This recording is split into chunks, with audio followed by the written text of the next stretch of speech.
نماز کا قیام اور زکوٰۃ کی ادائیگی۔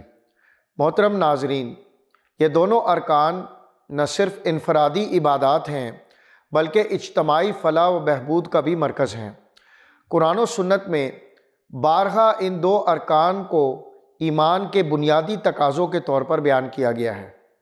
اللہ تعالیٰ نے قرآن مجید میں ارشاد فرمایا، اور نماز قائم کرو اور زکوٰۃ ادا کرو اور رکوع کرنے والوں کے ساتھ رکوع کرو۔ یہ آیت ہمیں بتاتی ہے کہ نماز اور زکوٰۃ دونوں دین کی بنیاد ہیں اور ان کی ادائیگی ایک مسلمان کے ایمان کی تکمیل کرتی ہے۔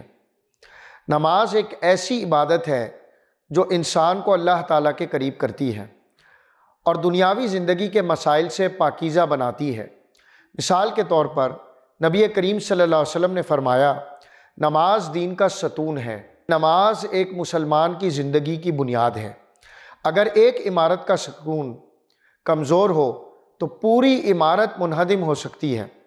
اس طرح نماز کے بغیر ایمان کمزور ہو جاتا ہے۔ نماز کا قیام ہمیں وقت کی پابندی، نظم و ضبط اور اللہ کی یاد دلانے کا سبق دیتا ہے۔ نبی کریم صلی اللہ علیہ وسلم کے دور میں صحابہ کرام نماز کے قیام کے لیے شدید قربانیاں دیتے تھے۔ مثال کے طور پر غزوہ خندق کے دوران جب دشمنوں نے مدینہ کا محاصرہ کیا ہوا تھا، صحابہ کرام رضوان اللہ اجمعین بھوک اور سردی کے باوجود نماز کا اہتمام کرتے تھے۔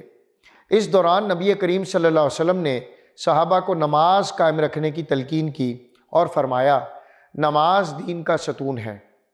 یہ واقعہ ہمیں ترغیب دیتا ہے کہ نماز ہر حال میں قائم رکھی جانی چاہیے، چاہے حالات کتنے ہی مشکل کیوں نہ ہوں۔ زکوٰۃ کا مطلب ہے پاکیزگی اور بڑھوتری۔ یہ ایک ایسی مالی عبادت ہے جو دولت کی پاکیزگی اور معاشرے میں غربت کے خاتمے کا ذریعہ بنتی ہے۔ زکوٰۃ ایک مسلمان کی دولت میں ایک مخصوص حصہ ہے جو ضرورت مندوں، یتیموں اور محتاجوں کو دیا جاتا ہے۔ مثال کے طور پر حضرت عثمان غنی رضی اللہ عنہ کی زندگی کی ایک روشن مثال ہے۔ انہوں نے اسلامی لشکر کی ضروریات پوری کرنے کے لیے اپنی دولت بے دریغ خرچ کی اور زکوٰۃ کے علاوہ صدقہ اور خیرات میں ہمیشہ آگے رہے۔ ان کا عمل ہمیں یہ سکھاتا ہے کہ زکوٰۃ کی ادائیگی نہ صرف ایک فرض ہے بلکہ معاشرتی فلاح و بہبود کا ذریعہ بھی ہے۔ قرآن مجید میں ارشاد فرمایا گیا، ان کے مالوں میں سوال کرنے والوں اور محروم کے لیے حق مقرر ہے۔ یہ آیت ہمیں یاد دلاتی ہے کہ زکوٰۃ ادا کرنا مالدار لوگوں پر اللہ کا فرض ہے تاکہ معاشرے میں توازن قائم رہے۔ ایک اور مثال حضرت عمر بن عبدالعزیز رضی اللہ عنہ کے دور میں اسلامی حکومت میں زکوٰۃ کی ادائیگی کا ایک ایسا نظام نافذ ہوا کہ پورے معاشرے میں کوئی بھی زکوٰۃ کا مستحق نہ رہا۔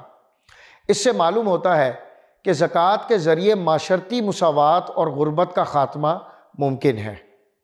نماز اور زکوٰۃ کو قرآن میں بارہا ایک ساتھ ذکر کیا گیا کیونکہ نماز انسان کے تعلق باللہ کو مضبوط کرتی ہے اور زکوٰۃ انسان کے تعلق بالعباد کو بہتر بناتی ہے۔ دونوں ارکان ہمیں یہ سکھاتے ہیں کہ اللہ کی عبادت کے ساتھ انسانیت کی خدمت بھی ضروری ہے۔ ناظرین، نماز اور زکوٰۃ اسلام کے وہ ستون ہیں جو ایک مسلمان کی روحانی اور معاشرتی زندگی کو متوازن کرتے ہیں۔